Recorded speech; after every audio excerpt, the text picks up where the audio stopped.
Hello friends, আমার কিচেনে আপনাদের স্বাগত। আজকে আমি এই ভিডিওটাতে বাড়িতে কিভাবে নরম তুলতুলে পাউরুটি বানাবেন সেই রেসিপি আপনাদের সাথে শেয়ার করব। দেখুন পাউরুটিগুলো কত নরম হয়েছে, এইভাবে দাবালি আবার উপর দিকে উঠে চলে আসছে। তবে দেরি না করে চলুন ভিডিওটা শুরু করি।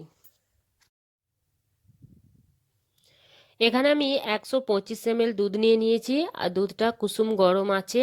এই দুধেতে আমি 60 গ্রাম চিনি দিয়ে দেবো, 10 গ্রাম ইস্ট দিয়ে দেবো অ্যাক্টিভ হওয়ার জন্য। এগুলোকে আমি ভালো করে মিক্স করে একটা গরম জায়গায় ঢাকনা ঢেকে আমি রেখে দেবো যতক্ষণ পর্যন্ত ইস্ট না অ্যাক্টিভ হয়ে যাচ্ছে। এখানে ইস্টটা অ্যাক্টিভ হয়ে গেছে, দেখতেই পাচ্ছেন খুব সুন্দর একটা ফেনা এসেছে। এখানে আমি 275 গ্রাম মতো ময়দা নিয়েছি, ভালো করে ময়দাগুলো চেলে নিয়েছি।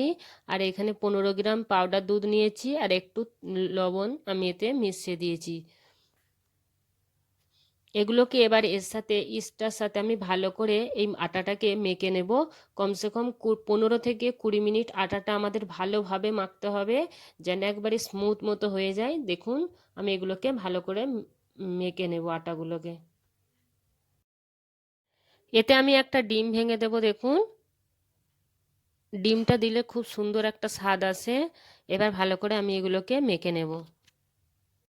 আমি আটা ভালোভাবে মেখে নিয়েছি। এবার এখানে আমি 40 গ্রাম মতো বাটার আরও এতে অ্যাড করে দেবো, দিয়ে ভালোভাবে এখনও 5 থেকে 10 মিনিট ভালো করে এগুলোকে মাখতে হবে। এখানে আমার আটাটা মাখা পুরোই হয়ে গেছে। আমি 40 মিনিট মতো আটাটা মেখেছি। দেখুন এই রকম হতে হবে আটাটা। দেখুন কত পাতলা, কত সুন্দর লাগছে দেখতে, এত মুলায়েম। আর এগুলোকে এবার আমি একটা পাত্রে রেখে উপর থেকে একটু তেল দিয়ে আমি এবার এটাকে ঢেকে রেখে দেবো কমসে কম 1 ঘন্টার জন্য। এইভাবে আমি ঢেকে একটা গরম জায়গাতে 1 ঘন্টার জন্য ছেড়ে রেখে দেবো। 1 ঘন্টা পরে দেখুন কত সুন্দর আটাটা ফুলে গেছে। এবার আমি এগুলোকে ছোট ছোট করে গুটি করে নেব। দেখুন আমি ছোট ছোট গুটি করে নিয়েছি এইভাবে। এবার এইগুলোকে আবার 1 ঘন্টার জন্য আমি এগুলো রেখে দেবো। 1 ঘন্টা পরে দেখুন বন্ধুরা, এই গুটিগুলো এত ফুলে গেছে। এইভাবে ফুলতে হবে, তবেই আমাদের রুটিগুলো স্পঞ্জের মতো নরম হবে।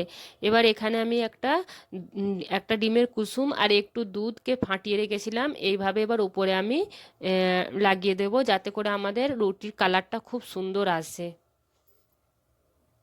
এবার আমি ওটিজিতে এগুলো দিয়ে দিলাম 20 মিনিটের জন্য। দেখুন 20 মিনিট পরে আমাদের রুটিগুলো এত সুন্দর হয়েছে। দেখুন কালারটা দেখুন, আর তত নরম, এত সুন্দর খেতে। এগুলো খালি মুখেই মনে যেন খায়। দেখুন কত সুন্দর রঙটার, কত নরম হয়েছে। যদি বন্ধুরা ভিডিওটা ভালো লেগে থাকে তাহলে লাইক, কমেন্ট, শেয়ার আর সাবস্ক্রাইব করতে মোটেও ভুলবেন না। ভিডিওটা দেখার জন্য অনেক অনেক ধন্যবাদ।